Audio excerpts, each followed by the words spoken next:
And at the same meeting, Chinese President Hu Jintao also put forward a three-point proposal for coping with the financial crisis.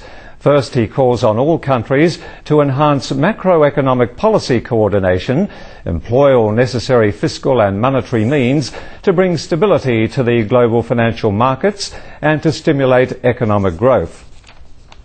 Second, he calls for reforms to help establish a fair and inclusive international financial order that will be more conducive to global economic development. And third, he's called on the APEC economies to change those models of economic growth that are not sustainable and address their own economies' underlying problems. Hu Jintao says the rich diversity and great interdependence among APEC members allows them to strengthen regional cooperation and jointly respond to challenges.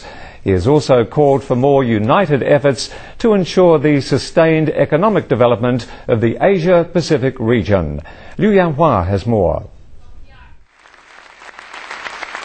Addressing the APEC Chief Executive Officers Summit, President Hu Jintao said the global financial crisis has spread to all countries. He said it is imperative at this point to step up international cooperation in financial regulation and enhance early warning and regulatory capacities. He urged the international community to learn lessons from this crisis and reform the international financial system.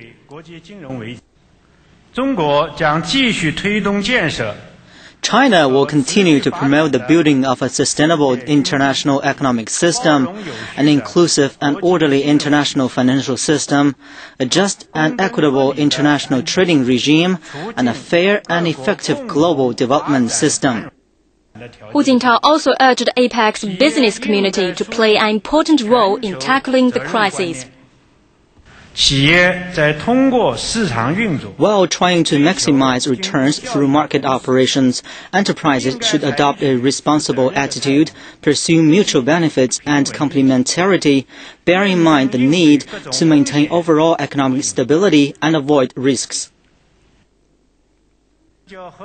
On China's future development, Hu Jintao said China will continue to follow the scientific outlook on development by putting people first and making development comprehensive, balanced and sustainable. Liu Yanhua, CCTV. And at the meeting, President Hu Jintao also said the international community should earnestly implement the consensus reached in the G20 summit earlier this month and take effective measures to stabilize the global financial market. He added that China will continue to adopt effective measures to maintain a stable and moderately fast economic growth so as to play a constructive role in helping maintain the stability of the world economy. Well, the APEC CEO Summit came to an end on Saturday with leaders from the Pacific Rim countries calling for freer trade, less protectionism and continuation of the Doha round of talks. Mike Patterson takes a closer look. We're witnessing a dramatic shift of history as the center of the world economic stage moves from west to east, from the Atlantic to the Pacific. Some view the rise of Asia Pacific with suspicion and fear. America doesn't. South Korean President Lee Myung-bak denounced protectionism, explaining the damages it can do to an emerging economy. Canadian Prime Minister Stephen Harper said the North American Free Trade Agreement has tripled trade and created 40 million jobs.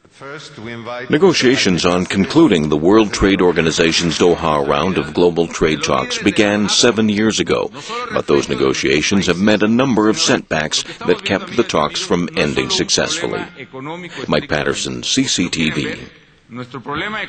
This is Worldwide Watch on CCTV International, and coming up, US President-elect Barack Obama unveils an economic recovery plan aimed at creating 2.5 million jobs.